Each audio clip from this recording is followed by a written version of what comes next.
This is Footy Fridays, and what a better way to make a comeback than talk about my personal favorite videos to make every single time, and that is World Cup qualifying videos from Asia to Africa, North and South America, and Europe, all having qualifying matches in some capacity, and Oceania was in action as well. Who punched their ticket to North America?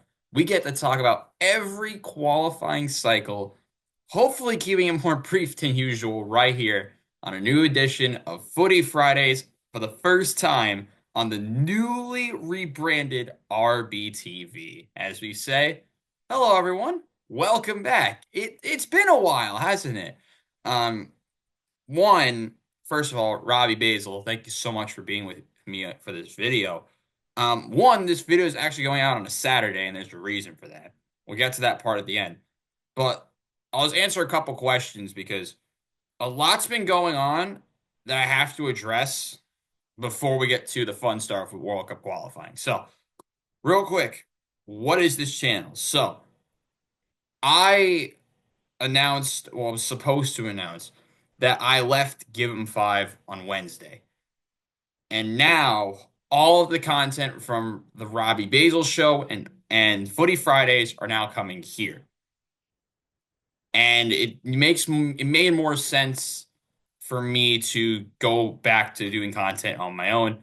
I do have ideas and plans to do watch-alongs over the summer, big plans for that. So make sure you tune in and subscribe so you don't miss out on the big plans I have for this summer. Gold Cup and Club World Cup question mark? Something people watch out for in the coming weeks when I fully announce the plans for what I want to do over the summer. So all of those, the both two shows are coming to here. So the Robbie Basel Show will make a return back on this channel after 4 months next week. Um, but just made sense for me to come back. I'm happy to be back. And the reason I wasn't making content was with my role with WIUR, and I had to build something from scratch, and it's actually been built very well. So, why do I mention that? Well, I have helped build WIUR Sports Broadcasting, which is where I've been for 2 months. So, don't worry, content's back, and hopefully better than ever on the road to a very intriguing summer. Don't worry, baseball, basketball, all that stuff will be talked about on Tuesday or Monday or whenever I make that video. March Madness has been pure chaos, and I can't wait to talk about that on the early stages of next week. But I have been waiting for this video since I came back from Boston because I did a broadcast and then went to Boston, came back, and everything went to chaos. It was complete chaos. And now I get to talk about it with you guys. So let's go over it, shall we? And we will start in alphabetical order. Psych, we're not starting in alphabetical order because I know who we need to talk about first. That's Oceania. I'm kidding. We're not talking about Oceania. They're actually one of the last teams we talk about, last federations we talk about today. We're starting in CONCACAF because that is where we are. Yeah, the CONCACAF Nations League and Gold Cup qualifiers or prelims or whatever you want to call it. We'll start with the Nations League. We had a semifinal and a final last week, and the first match was the United States against Panama. And I didn't know what was going to happen because it was the first like major match with Pochettino for the United States. All hope is there. The United States lost on a last minute winner again against Panama because that's just how this works. That's our third straight loss, I believe, to Panama from the Gold Cup in 23, the Copa America in 24, now the Nations League in 2025. Three straight losses in three straight competitions for the United States against Panama, which is very concerning. So we'll talk about briefly the history, the significance of this. First of all, it was the first time the United States has never won, that they haven't won the CONCACAF Nations League. And we'll talk about who won it and why that's significant later. It's also the first time that it's like one of the few times that the United States have lost to Panama three straight times. I don't remember what the number was that I found, but the fact that the United States, with Pulisic and McKennie and Musa and Weah and all of the talent throughout the team, One failed to score against Panama, which I think is not being talked about enough. And the thing that everyone's talking about is the United States losing to Panama. Am I concerned? Yes. We are a year out from the World Cup. The U.S. looked bad in both of their matches because they played another match, and we'll talk about that too. But they just couldn't get the part done in the final third like usual. It's a lot of the same from Berhalter, and the fans wanted Berhalter sacked for a long time, but he was still able to find ways to win a trophy with the United States men's national team. Pochettino, in his first go, loses to Panama. Like, granted, there was like no one there. It was a very weird environment. And the Nations League was organized horrendous, like terribly. It was a poor tournament to begin with, but the organization just as bad. Now the United States goes out and you lose. You're a year out from the World Cup and you're coming out losing to Panama. How as a federation can you expect to go out there and beat England, go out there and try to compete with a powerhouse team like let's throw some of them out. Argentina, France, England. There's others. I don't know if the U.S. can compete with the top sides in Africa. I don't know if the U.S. can compete right now with the top sides in Asia with the way they are playing. Are they as talented as some of those teams? Maybe, but there's still so much that needs to be cleaned up and not a lot of time. And that's the one thing I'm worried about entering a major Gold Cup for the United States men's national team. Because, yes, the Club World Cup is going on, but the U.S. are still going to have some significant pieces in that Gold Cup team that should help them win the tournament. I don't know how confident I'm going to be in them entering that big of an event yet because they went out and lost to Panama. By the way, for Panama, the Canal Boys, full credit to them because they then went out and had to play Mexico, who went out and beat Canada. Um, Good match, by the way, as well. Canada did get kind of outclassed. We'll talk about Canada in a second because their whole federation might be in shambles. Which set up a final between Mexico and Panama. The United States, prior to the final, went out and lost to Canada. And we'll actually talk about this first because the final was not as significant as I. There was some controversy, but it was kind of boring. I didn't like the final very much personally. Mexico, we'll briefly talk about it. Mexico scored really early on, in actually both of their matches. Panama did get an equalizer, and then I believe the way I remember it, the only thing you need to know is that Mexico got a last minute penalty, converted it, and won. Um, that is the main thing I remember. Yeah, Mexico wins 2-1, and for the first time in their history, win the CONCACAF Nations League after Raul Jimenez scored. Then Carrasquilla won a penalty for Panama. Well, he's converted the penalty for Panama, and then Jimenez scores a penalty for Mexico in the 92nd minute. Mexico wins. That wasn't the biggest talking point at the end of the tournament. At one point, it didn't really feel like the US losing is the biggest talking point. It's Canada playing Alphonso Davies in a pointless match. And now, Bayern Munich, who, of course, have Alphonso Davies on their team, Bayern Munich's gonna like possibly be going after Canada because I believe, and might be mistaken, Alphonso Davies got injured in a pointless game, a third place game where Jesse Marsch did not have to play him. Now, for me, I didn't understand it either because I saw the lineup. I'm like, Alphonso Davies, what? And Alphonso Davies then gets injured. Now Bayern Munich might soothe Canada, and now this gets like really weird because I cannot tell you the last time that has happened at all. Um, but Bayern are in shambles. Canada's in shambles too because Alphonso Davies. I don't even know how long he's out for. But Canada accused of it's a torn ACL. There it is.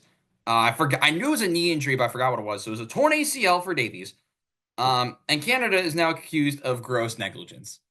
Excellent. Because if you remember as well, Canada played Alphonso Davies a lot when he was still kind of hurt. And then Alphonso Davies tears his ACL, and there you go. Canada are now in shambles. They don't have their best player for the Gold Cup.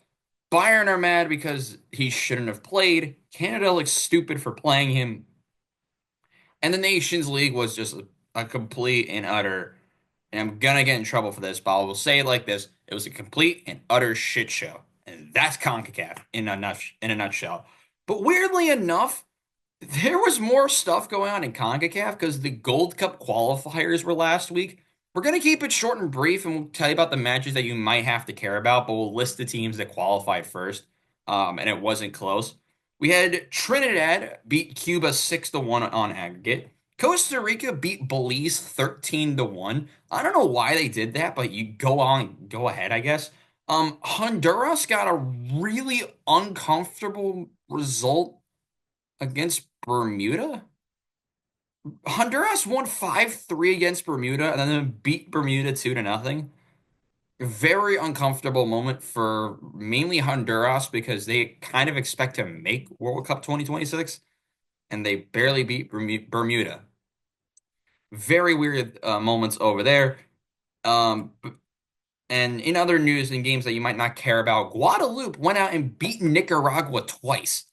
So Guadeloupe, a country that you may not have heard before, beat a team that should have been in the Gold Cup regardless in Nicaragua, which is kind of nuts.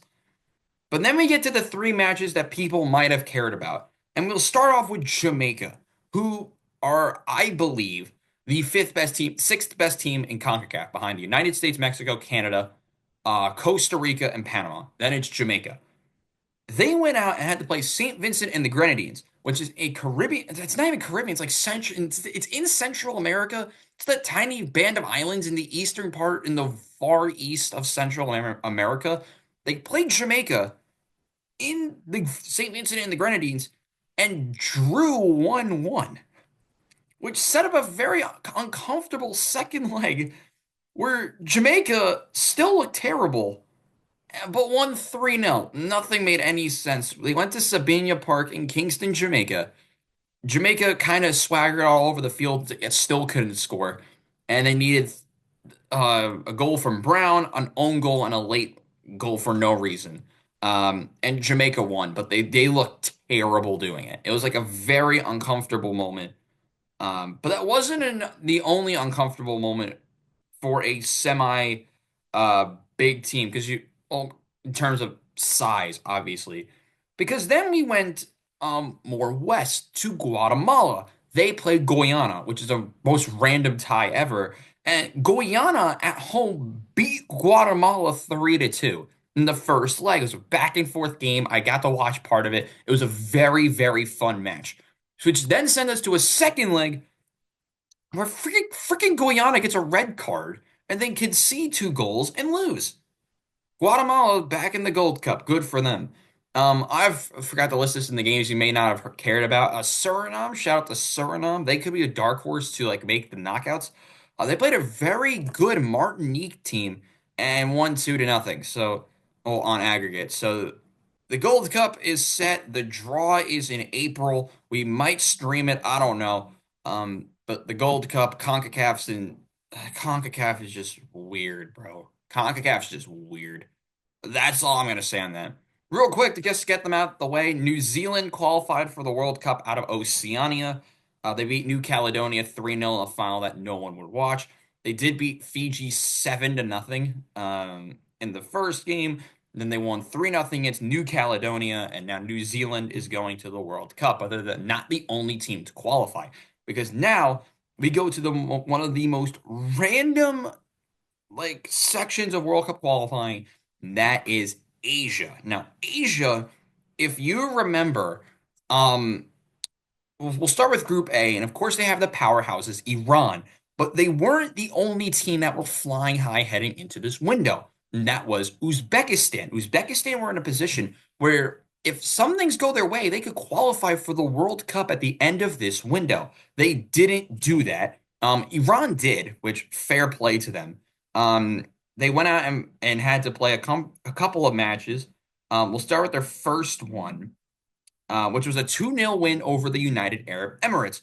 Um, Granted, like there were for some reason there were 27 minutes of added time. I don't remember why this happened. In Tehran, they went out and won 2-0, which good for them. That actually put the UAE in a very uncomfortable position because Uzbekistan played Kyrgyzstan, another uncomfortable match for Uzbekistan because they went out in Tashkent and only won 1-0. Yeah, I didn't understand that either. Also Qatar beat North Korea 5-1, and then Qatar proceeded to lose to Kyrgyzstan 3-1. Qatar went behind twice in this game too, which makes this even more crazy. It went to Bishkek and lost to Kyrgyzstan. By the way, that puts Qatar in a very weird spot where Qatar sit fourth in the group on 10 points. They cannot qualify for the World Cup automatically this round. The only teams that can, well, Iran did qualify. Iran finished off their qualifying window. Um, Drawing Uzbekistan, which is actually a very big result for the Uzbeks. It could have been better, but the UAE had to spoil the party. They played North Korea in Saudi Arabia, which is the most random location for this match. And the UAE scored a 98th minute 98th minute winner to defeat North Korea 2-1. This puts the UAE back in position to possibly qualify this round. They're 4 points behind with 2 matches to go. And if you look before looking at Uzbekistan's matches, the UAE play Uzbekistan in the first match in June, which is when the next round of qualifying set of qualifying matches is in June. The UAE plays at home against Uzbekistan and then at Kyrgyzstan, which they need to win both matches and have Uzbekistan lose to the UAE in the first match and then lose at home to Qatar, which I don't back happening at all. But at this rate, who the hell knows? Once again, shout out Iran. They've made the World Cup, and it's really down to Uzbekistan and the UAE to qualify for the next spot. It also could get very uncomfortable for Qatar because if they lose both of their matches and then Kyrgyzstan wins both of theirs, Qatar can't make the World Cup at all. And North Korea is eliminated. So that's all you need to know. Group B is also very uncomfortable for South Korea. They went out and had a subpar window. They opened up by drawing Oman and then drew Jordan by the same score 1-1, which then opened up an opportunity for Iraq, which they didn't take at all. They drew Kuwait, and I'll give Kuwait some credit here. Kuwait has 5 draws, and granted, they haven't won a match yet, but Kuwait got really, really unlucky so many times.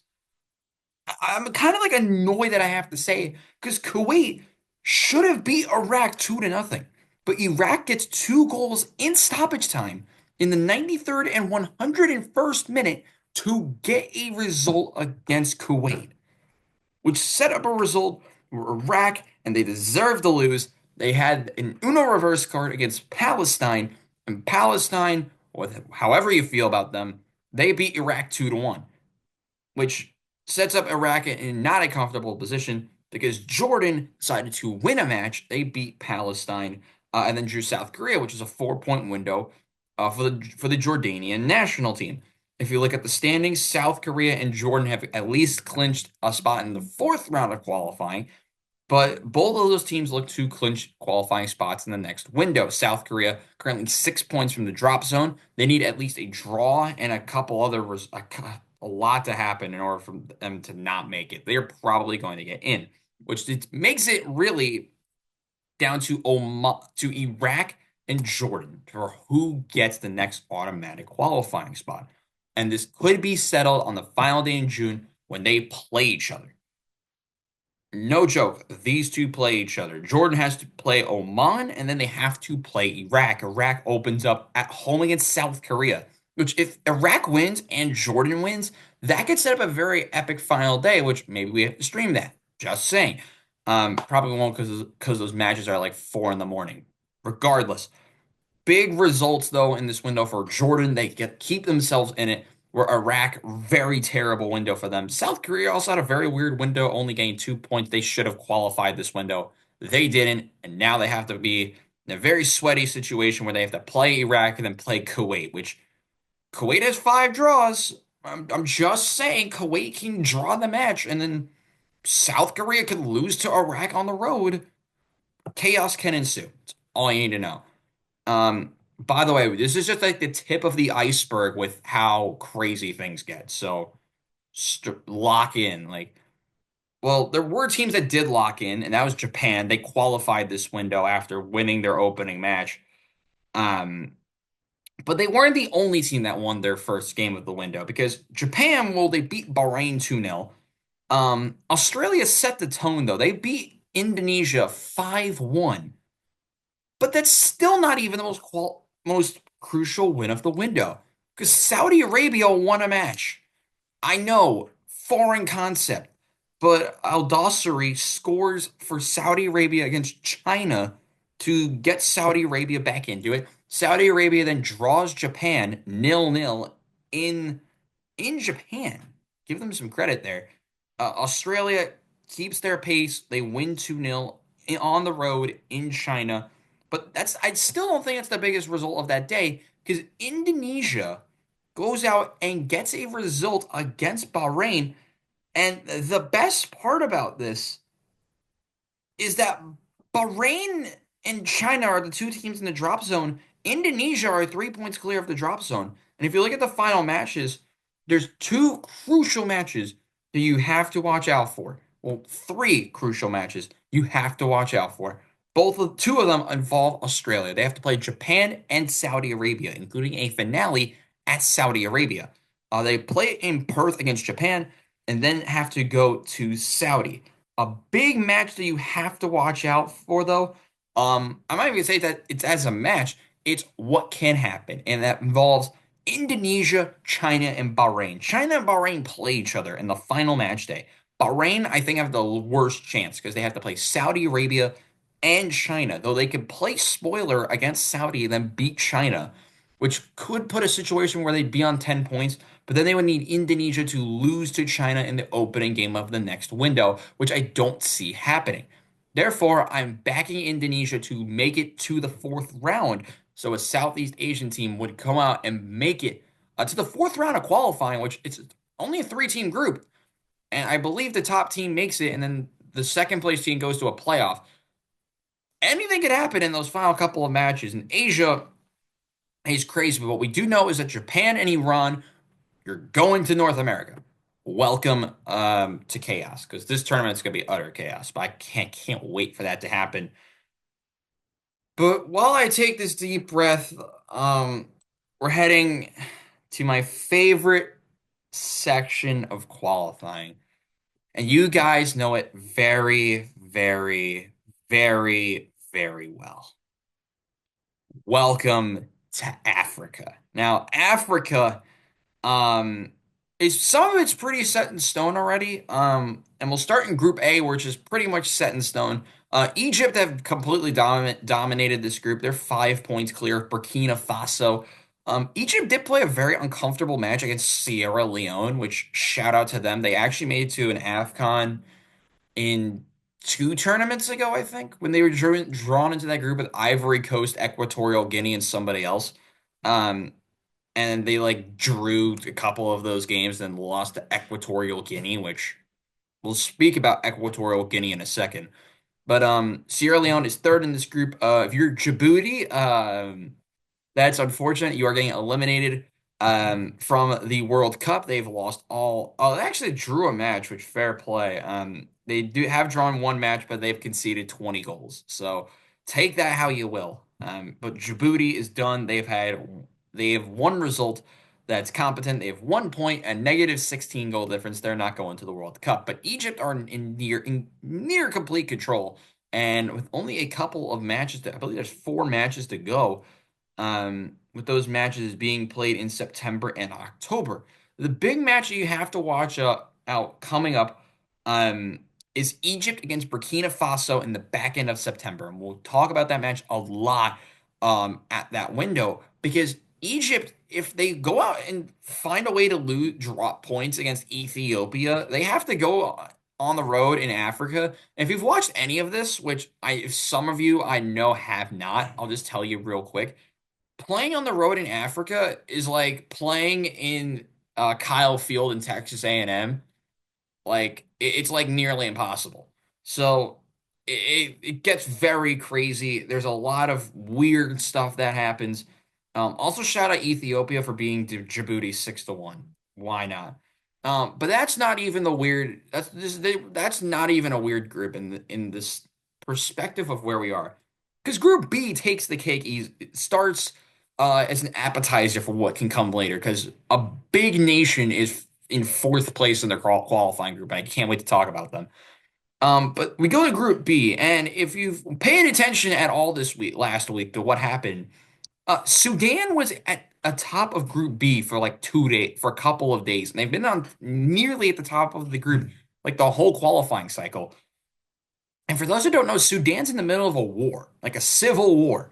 And Sudan opened the qualifying window drawing Senegal 0-0. Now, granted, Senegal don't score at all, really, depending on who you ask. But Senegal have only conceded one goal in qualifying and are not first, which is beyond special to me. Um, in Benghazi, Sudan go out and draw Senegal, which, by the way, Sudan doesn't play their home matches in Sudan, obviously because of the war. They play in Libya, and Sudan draws Senegal. Totally comfortable. DR Congo beats South Sudan. Togo, because they can't beat anyone, they drew Mauritania because Mauritania are bottom of this group. Very weird result. And then we got to the second round of matches. DR Congo, full credit to them. They don't lose, really. They went out and beat Mauritania in what I thought could have been a trap game. Speaking of trap games, Senegal won. They finally won again. And they went out and beat the perennial draw merchants, Togo, which, if you don't know where Togo is, one of my favorite countries to talk about, and two, find them on a map. Senegal beat Togo, which sets up your match in the Sudanese derby between Sudan and South Sudan, which used to be, I believe, used to be one country, and then they split due to a war, and now they play each other.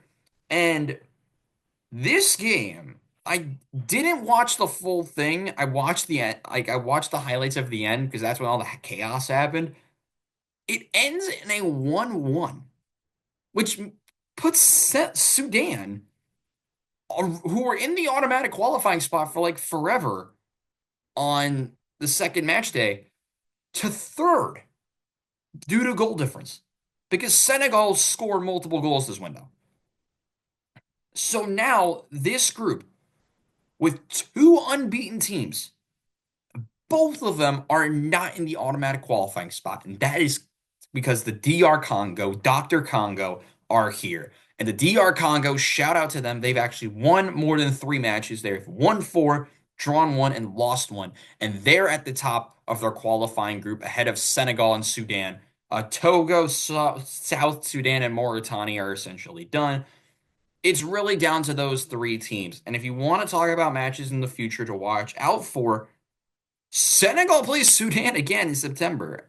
And then right afterwards, DR Congo plays Senegal. So September for this group is where this gets really, really weird.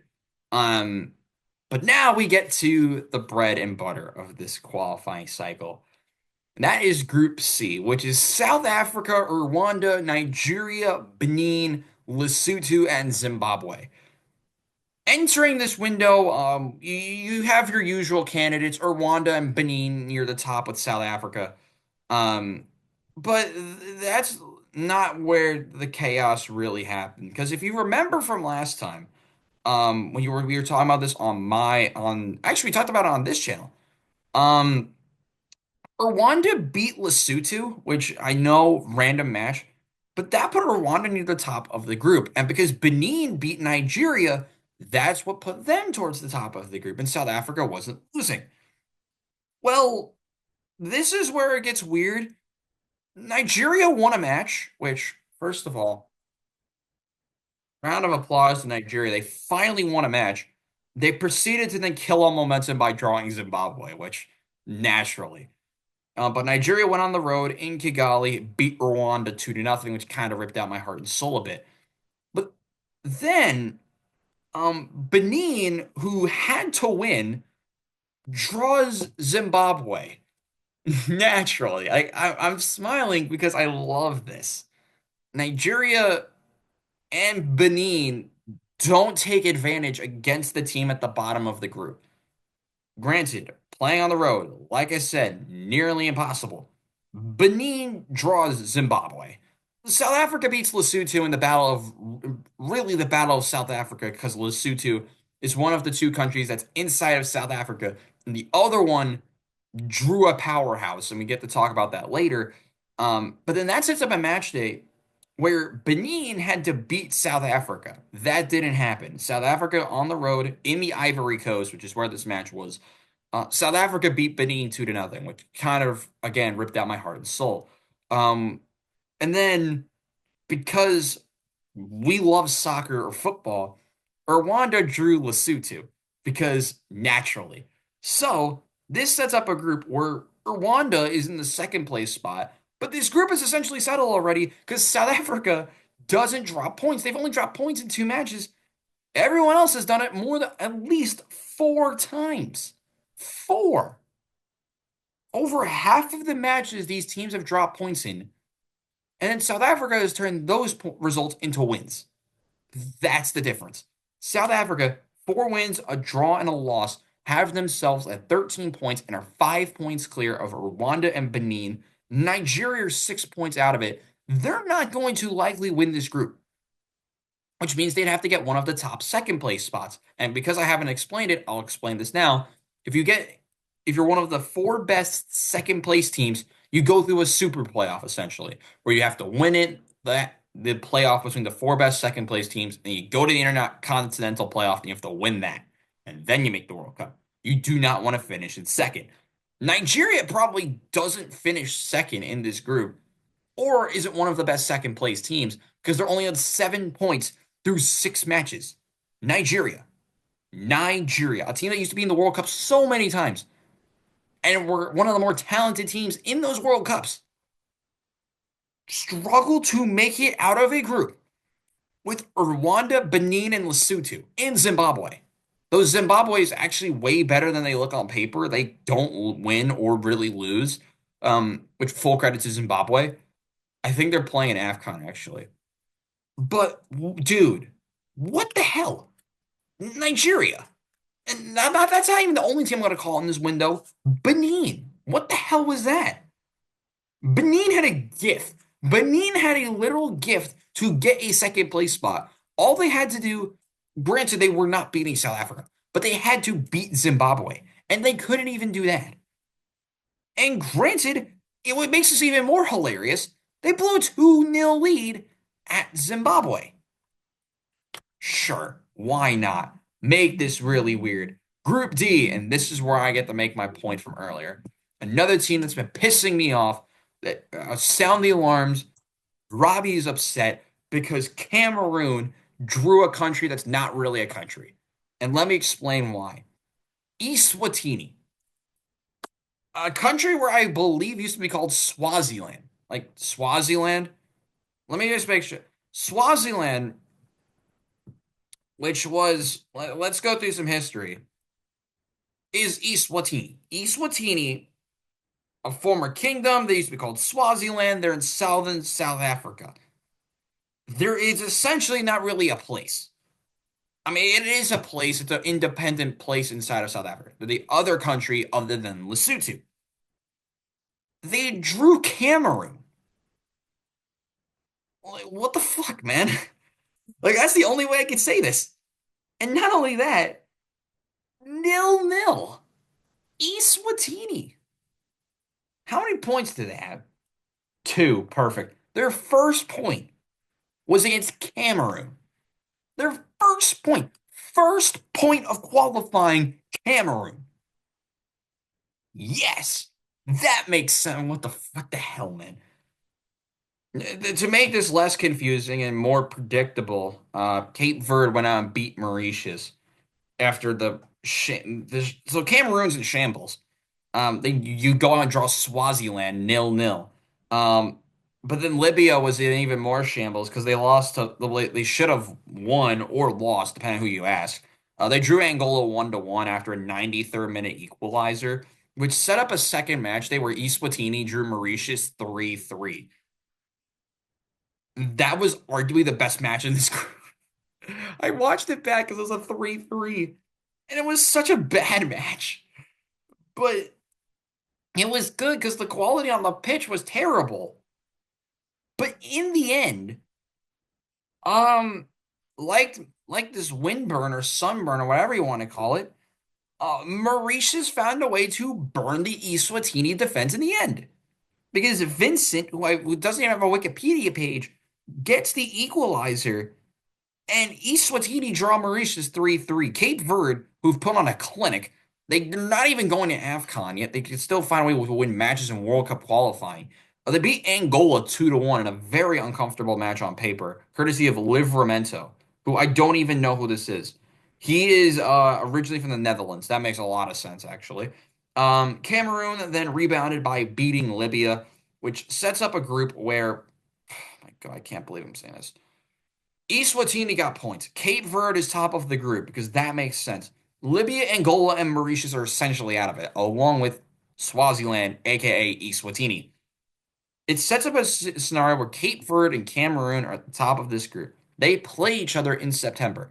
Right now, both of these teams would be in either World Cup in the World Cup or going to the playoff. So they kind of have to be feeling good about themselves, but my God, what is happening? Like, it doesn't make any sense. Speaking of making no sense, welcome to Group E, where two teams got disqualified. Well, no, Congo were suspended because the national, like the government was interfering with, what was it? This is one that like I don't know a lot about, but I know happened. I think the government interfered with the football federation, which okay. And I know Eritrea like withdrew forever ago. So that set up a weird group where freaking Eritrea was gone along with the Congo. Granted, the Congo's last match in World Cup qualifying, they lost 6-0. So really, we only got two matches in this group as a whole, and both of them had to deal with Morocco. Morocco beat Niger, and then Morocco beat Tanzania. That's all you need to know. Morocco are sure a top two finish. They're going to the World Cup. They're 9 points clear of Niger with who knows how many matches left. That's all you need to know. Um, Four groups to go in this long qualifying sequence, and this is the group upcoming with Ivory Coast. Now, if you remember, in the last World Cup cycle, Ivory Coast had to play in a group with Cameroon, and they got knocked out of World Cup qualifying by Cameroon. This time, they have to only go in a group with Gabon, Burundi, Kenya, the Gambia, and the Seychelles. Seychelles have sucked. These and if they sell goals by the seashore, they've conceded 30 goals in 6 matches. That's special. They've also scored only 2 goals. Um, but that they're not even the most disappointing team in this whole group. That has to be the Gambia, who I've had a lot of faith in. They're fifth and have 1 win in 6. Sure, go on. I mean, when you open your group against Burundi and lose, it's going to be pretty hard to qualify. Let's go through the matches in this group real quick. The big match was Burundi against Ivory Coast. Because if Burundi beat Ivory Coast would probably not be on top of their group at the end of the window. Guess what? They are. Spoiler alert. Gabon, who are the team going up really against Ivory Coast, beat Seychelles. The Gambia drew Kenya in a point in this game, and then Ivory Coast beat Burundi 1-0, which sets up a scenario where Burundi has to win. They beat Seychelles 5-0. But then we go into the Ivory Coast. They play the Gambia, and the Gambia show their true colors. They know their quality, and they play a very good match against Ivory Coast. But Ivory Coast beats the Gambia 1-0, which the Gambia is a glorified river. How do you only beat them 1-0? No one knows. Which then forces Gabon to have to go to Nairobi, Kenya, and win. And they do. They win 2-1 in Nairobi to now have Gabon, who are in a playoff spot at minimum, be at 15 points and not be in a World Cup spot, which is nuts. Ivory Coast, 5 wins and a draw, are top of the group on 16 points. Gabon are second. They've only lost one game, and that was to Ivory Coast. They have to play each other again. And that's if you don't circle that game on your calendar, what are you doing? Because the September window will decide this group. Ivory Coast has to play Burundi and Gabon in that window. And then, granted, Burundi has to play a trap match at the Gambia. So Burundi, who are essentially out of it, can really spoil the party if Ivory Coast goes out and loses at home to Burundi, which I don't see happening at all. But in late September, we have Gabon against Ivory Coast, a matchup that can decide who wins this group if everything pans out that way. Because Ivory Coast ends the group by going to Seychelles, which go find where they are on a map. Best looking flag, by the way, Seychelles, honestly. And then they have to play at home against Kenya, which means Gabon has to win out and then have Ivory Coast drop points in another match, which would have to be Burundi. September is where this group gets decided as well. I cannot wait for September for when Ivory Coast, Gabon, and Burundi's essentially out of it. But if Burundi find a way to win this group, just saying that's like one of the greatest football stories of the year. Um, Here's a group no one cares about, but we'll talk about anyway. Algeria and who's in this group? Algeria, Mozambique, Botswana, Uganda. Oh yeah, this is the group with Guinea in it. So Guinea absolutely suck in this. Um, Guinea, country with expectations. So naturally, they go out and draw 0-0 at home to Somalia, a country that doesn't, they're not just not good at football. Um, Guinea then proceeded to be the better team on paper, then lose to Uganda 1-0, which begs the question, how does Guinea suck so much? I don't got an answer to that. Um, but the teams that we mainly have to focus on are Mozambique and Algeria. Algeria, the Desert Foxes are one of the top teams in Africa. They put on a show this window. They went out and beat Botswana on the road and then went out and beat Mozambique 5-1. 5-1, which then put Algeria, who are unbeaten, and now 3 points clear of Mozambique at the top of the group. Finally, because that got really uncomfortable at some points for Algeria. If you look at their upcoming window, Algeria have to play at home against Botswana and at Guinea, which is a trap match to anybody. And the more fun part about this whole thing is that Mozambique only has like one tough match left. They have to go at you to Uganda. They also have to play Guinea, which they don't. Mozambique has to probably be very faithful. They don't have to play freaking Algeria again because they probably would lose like 6-0. Yeah, Algeria a little uncomfortable. They've lost one match. They've scored 16 goals and have 15 points, and they're still nowhere near automatically qualifying for this group. It gets to be utter chaos.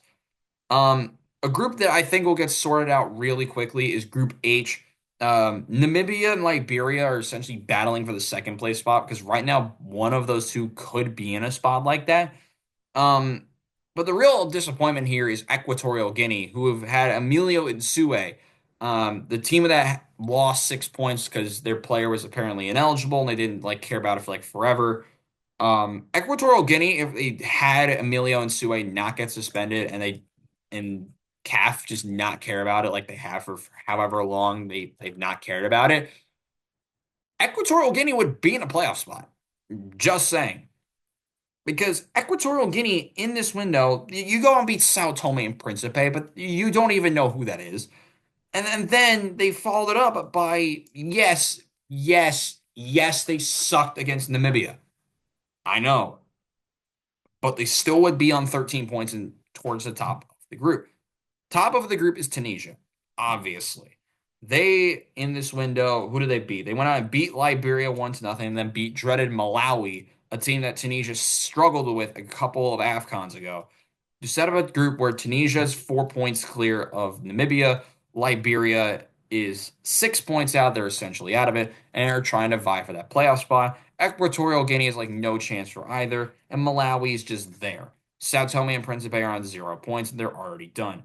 Final group, and this is the best group. This is the best group. Comoros, Ghana, Madagascar, Mali, Central Africa, African Republic, and Chad. Now, I wish I could play this video, but we're gonna get demonetized for it. Chad Striker doesn't play for club. Like, there's a Chad Strike, I don't know what the plural of Chad is, who does, it's just not on a club. I don't know how to feel about that. But there was like a highlight tape of it. It's hilarious. I would recommend watching it. Chad just sucked in the window. They lost 5-0 to Ghana and then lost. Granted, they only lost 1-0 to Comoros, but it's Comoros. Um, the biggest story in this window was Madagascar, Comoros, and Ghana. That and Mali should be in it, but Mali haven't been good at all. I mean, they're 3 points out of a playoff spot, but that's really the farthest they can go. The Black Stars of Ghana, we thought were on the downward slide. We really thought they were heading that way. But Ghana naturally just defied time itself. They had a couple of weird matches. They beat Chad 5-0, but then they had to go play Madagascar, a team that's been really serious in this World Cup qualifying window. And Ghana, courtesy of Thomas Partey and Mohamed Kudus, they win 3-0. So Ghana stay top of the group, which begs the question, what happened to Comoros? Comoros lost to Mali, which sucks because Mali, prior to the match, I think they've won like one game. They go out, they beat Comoros, and then Mali draws the Central African Republic right afterwards, which begs the question, how does Mali suck this much? I don't got an answer to that.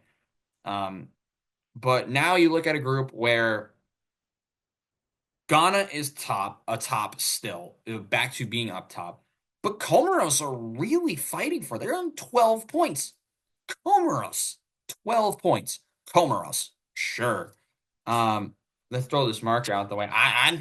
Like me throwing that marker, I don't know what the hell is going on. Madagascar have fallen to third. They're on 10 points. They still can, I think, make the playoffs.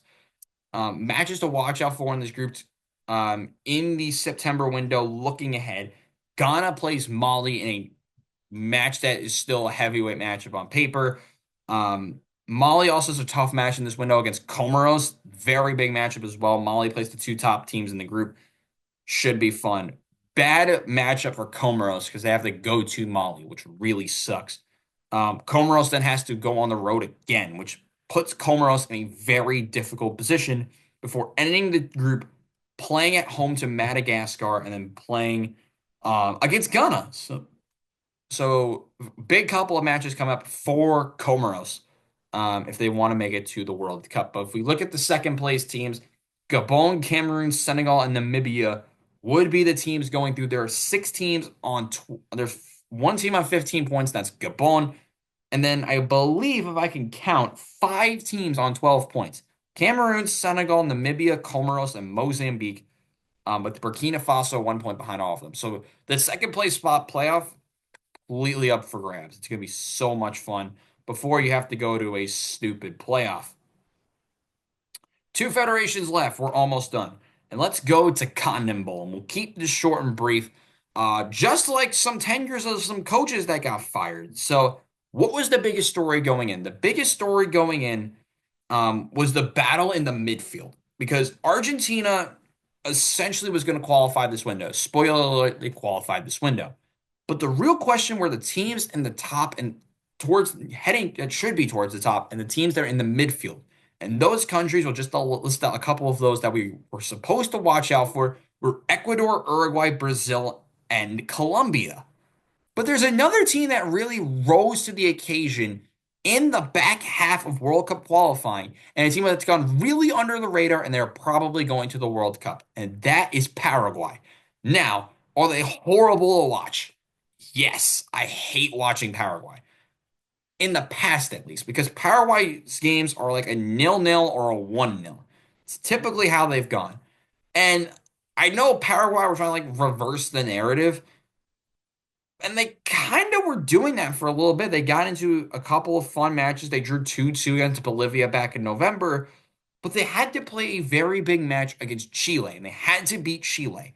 They beat Chile 1-0, and then Paraguay naturally goes out to Colombia. They go to Barranquilla and draw Colombia, which puts Paraguay 5 points clear from the playoff spot, from the intercontinental playoff spot. 6 points clear, because I can count, obviously. They're in fifth in the table. And granted, here's the scary part: Paraguay are scoring goals. Like they could be arguably, and I can firmly confirm this, they could be the underrated team that no one talks about going to World Cup qualifying and could scare everyone. Paraguay. I'm not joking. They're fifth in World Cup qualifying. They don't lose. They've only lost 3 times in 14 matches, which is fairly respectable. They just draw 0-0 a lot, which makes them really boring. Um, but they're one of the bigger stories in this group heading into the next set of matches. But the first set of matchups had a really, really weird result. And that is when we went to Lima, Peru. If you remember from last time, I was praising the hell out of Bolivia because Bolivia, they sucked on defense. They can't do anything on the road. And the narrative continues when they lost to Peru 3-1, a Peru team that has been completely crap the whole cycle. Argentina clinched World Cup qualifying. They beat Uruguay 1-0 in Montevideo. Big result for Ecuador. They went out and beat Venezuela 2-1, and Colombia lost to Brazil. So everything is right in the world. Bolivia then, because narratives are narratives, they draw Uruguay 0-0 at El Alto in Bolivia, which makes a very uncomfortable narrative for Uruguay, even though the gap has gotten significantly bigger to the playoff spot, the intercontinental playoff spot, because no one wants to win like a serious match towards the bottom. I mean, Peru lost to Venezuela, a Venezuela team that's in the playoff spot right now. They're 6.5 or 6 points from the drop. Argentina beat Brazil. We'll talk about Brazil in a second because they had a big headline this morning on Friday. Um, and then Chile drew Ecuador 0-0. So let's look at the table. Through 70 total matches in 14 match days, whatever match days we're on, what is the group? Argentina have clinched World Cup qualifying. They've won 10 of their 14 matches. They deserve to be there. In second place is Ecuador. You got to give Ecuador a lot of credit. 23 points. And if you remember, Ecuador did not, like, deducted 3 points at the start of qualifying. So they really should be on 26 points. And if they were on 26, they'd be pretty much in the World Cup already. So whatever. Like, you do you, boss man. And then we have the big group of 21 points. Uruguay, Brazil, and Paraguay. Very uncomfortable spot. Still for all of those teams, because you can still go out and bottle it somehow to like Venezuela or Bolivia and be still like barely be in contention for the intercontinental playoff spot by the end of September. But the really weird part is that Colombia, who are I believe the fourth most talented team here, is in sixth behind Paraguay and oh my God. What has happened to Colombia? Like ever since James, I can't say names now. Ever since James Rodriguez left, or like James Rodriguez started to like not be good, the Colombian national team kind of fell off as well, I guess. I don't know. They've drawn 5 matches. They've dropped points in 9 of 14 matches and are still like aren't in the playoff. How's that possible? Oh wait, because Venezuela have dropped points in 11 of 14 matches, which is also special, by the way. By the way, Bolivia is the worst defense I've ever seen. A negative 16 goal difference, and you could still make the playoff. Bolivia are 1 point off the playoff with 4 matches to go. This could get really, really weird for Venezuela. Venezuela, by the way, have never made it to the World Cup, and they're in a position where they could possibly make the World Cup because they would go to intercontinental playoff and be one of the best teams there. I can confidently say that. But Venezuela, Bolivia will be battling for the bottom, along with kind of Peru and Chile if they want to go out and win a couple more matches. They both would probably have to win out to have a chance, which I just don't see happening. The team to watch out for in the rest of qualifying, I would say I would mark 2 of them. That's Paraguay and Colombia. If Paraguay could continue to win matches, or just draw everybody, that works, honestly, for them. Because if you look at the opening match, Paraguay draw a team that draws like a million times, and these matches are in June, right before the Gold Cup and Club World Cup, where Paraguay plays at home against Uruguay in what could be a very uncomfortable match for Uruguay. Other big matches: Ecuador play Brazil. Big match for them, should be fun to watch. But we have the major matchup, and the winner will be probably be getting the intercontinental playoff spot. That's Venezuela against Bolivia. Bolivia on the road have been completely atrocious. They're like watching the Chicago White Sox from last year. They're not watchable on the road. At home, they look great. They beat Colombia. They got results against multiple big nations. That happened. But still, on the road, they suck. And they're going to have to pull a result out of that, like a rabbit out of the hat, in order to try and make this World Cup, because their god awful defense has to play Venezuela on the road. And if somehow Bolivia draw that match, Bolivia have to go out and win a match they need to beat. They have to win a match they have to win. They're playing a very winnable match against Chile. They have to beat Chile. If they don't beat Chile, they don't deserve to go. Um, but now it's time for the breaking news for the Brazilian national team. They fired their manager. Thank you. Brazil, how do I word this without like not being offensive? The coach for Brazil, it was not a good tenure for the managers. Let's tell you about Dorval Jr., who got fired after losing to Argentina 4-1. Which, I mean, you do you, boss man. You go out and you lose 4-1. I mean, it was kind of inevitable. But, Brazil, they need a new manager and to get them into the right direction ahead of a very interesting next couple of qualifying windows. I think now is the right time to do it. It could have been maybe a little bit too late for them, but I'm just happy they did it at a time where it's not right before the tournament. They needed a new face. Dorval Jr., I didn't think it was the right answer for them, and now they're in a situation where they can go a new direction, have an opportunity to still make a valiant effort to get towards, I believe, the second position in World Cup qualifying. Because I believe they're the second best team on paper in South America. They still are. They haven't performed like the second best team, not even close, but they still should be a top team in the end. They've not looked like that for the majority of World Cup qualifying. They have not been in first. They haven't been a team that could finish in second. They haven't even been a team that should be finishing third. They are a team that should be finishing right towards upper mid-table in the World Cup qualifying groups, and that's where they are. And they deserve to be there. A new face, a new voice could really help that Brazilian national team. They need to be more inspired in the front line. They need to be more inspired as a group. I think a new face, a new voice could really be beneficial for that Brazilian national team. And they should be more fun to watch. A team that you would expect to make the World Cup by itself, but then compete well, have a very strong campaign in the World Cup. That's the way I look at it. If they didn't change the manager, I would have said Brazil are a team that could possibly get out in the group stage, depending on who they are playing. That could still happen. But a new voice, I think this is the right time. It might be a little bit too late, but at least they're attempting to make change. That's the biggest positive that could take away from Brazil.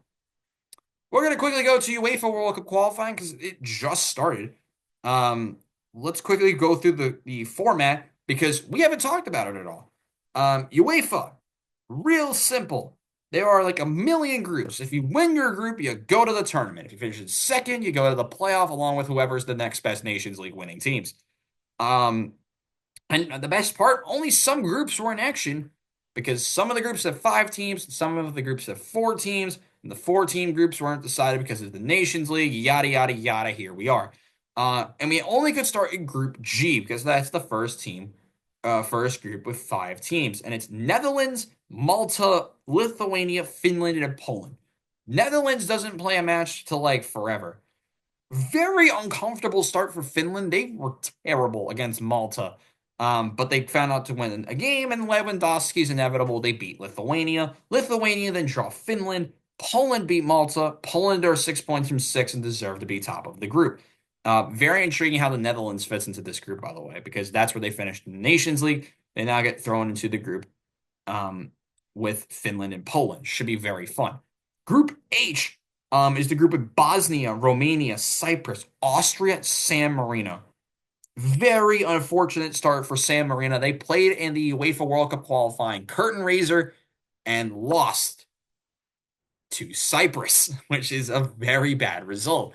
Speaking of bad results, remember when all the praise I had from Romania last summer for one competing really well in the Euros? They lost to a team that didn't even make it. You go out and lose in Bucharest to Bosnia and Herzegovina, which, sure, why not? Romania then go to Sarajevo, 11 angry Romanians, then invade, well, not invade, that's not the right term. They go to San Marino and win 5-1, naturally. Bosnia then play a very, very uncomfortable match at home against Cyprus, a Cypriot team that looks possibly better than I thought they would. I don't know. I didn't have a lot of expectations for Cyprus. Bosnia won 2-1, which puts Bosnia top of this group. Austria is the only team that hasn't played yet, also because of the Nations League. They play in every window from here on out in UEFA World Cup qualifying. Should be very, very fun. Speaking of groups that could be fun and maybe utter chaos, we have Group I, where Norway is atop of the group. They've won their first two matches. Italy will be joining this group after bottling it to Germany because that's how this works. The Norwegians went out and beat Moldova 5-0 because, sure, Israel's also in this group. They went out and beat Estonia. Estonia then beat Moldova 3-2 in a fun match where Estonia went ahead by 2-0. Moldova tried to pull it back, but Estonia grabbed the third right after Moldova scored. Moldova got the a late goal, but it doesn't really matter. And then the Norwegians, because Holland's there, and my boy Sorloth, a player you could definitely watch out for in the transfer market this summer, they went out and beat the Israelis 4-2. So that sets up Norway being on 6 points from six, and they have scored 9 goals. Italy joined this group. They play in the next window in a matchup that I have to circle off the rip. Italy's first match is against a bunch of very angry Norwegians. Norway against Italy is the first match. I am very excited to watch that matchup in Oslo, nonetheless. So, very, very weird test for the Italians off the rip. 3 groups left, and then we're done. Or however many groups left, and then we're done. Group J is where Belgium gets thrown into the mix.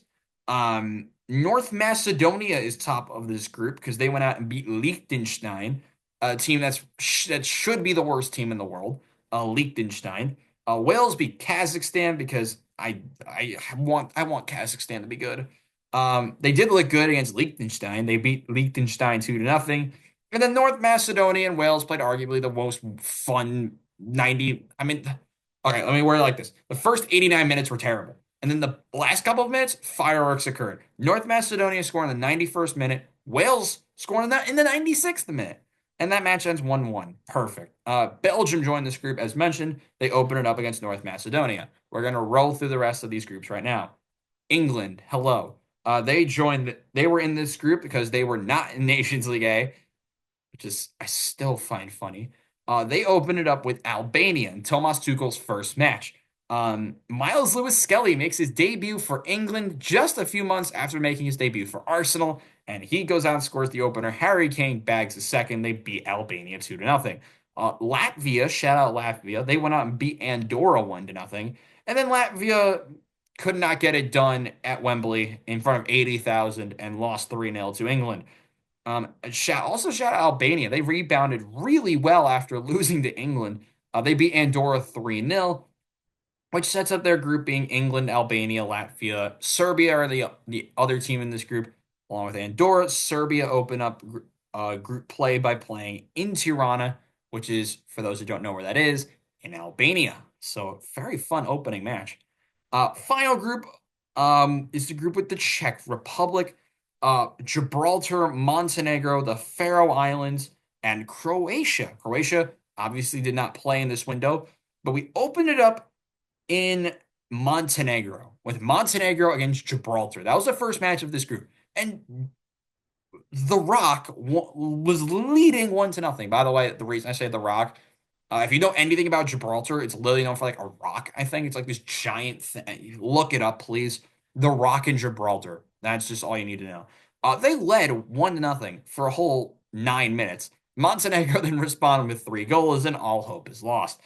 Then the Czech Republic played the Faroe Islands, and the Czechs needed a 85th minute winner from Patrick Schick to get a result against a Faroese team that looked really, really good in their opening match.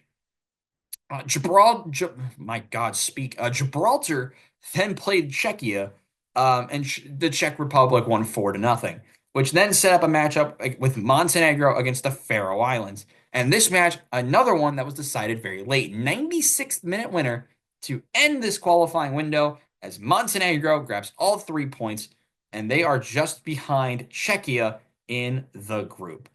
Everything is set after another window of World Cup qualifying, and you had Nigeria absolutely bottle it. You had teams qualify for the World Cup like Japan, Iran, and Argentina, and New Zealand. Shout out New Zealand again. You had multiple big names be very poor in this window, from the United States to Cameroon to Nigeria again, and so on and so forth. Senegal, even you could throw into that mix. And you had some newcomers really rise to the occasion as well. Maybe some teams we should really watch out for in the next couple of months. Regularly scheduled content comes to here on RBTV in the next couple of days. And you also, by the way, when the day this goes out, you can catch me on WIUR radio for the sports broadcasting. Yes, they made a Mixler for it. I'm one of the founders. You can check me out for 2 games this weekend, Saturday, Sunday on WIUR, 1 p.m.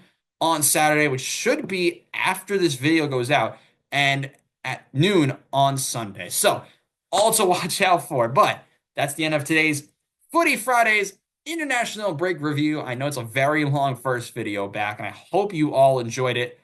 But for now, we have to say goodbye again. Thank you so much for watching. I'm Robbie Basel saying so long. See you guys next time. Goodbye, everyone.